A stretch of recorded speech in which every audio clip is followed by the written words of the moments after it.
Hello guys! Nandito kami ngayon sa Gotemba Ekiura sa Ebisu. Titikman natin kung ano yung mga masasarap nilang food dito.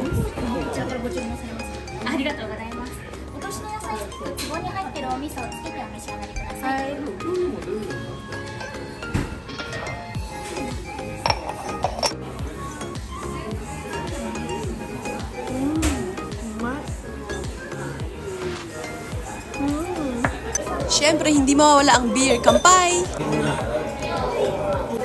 O-order din tayo ng paborito kong yakitori.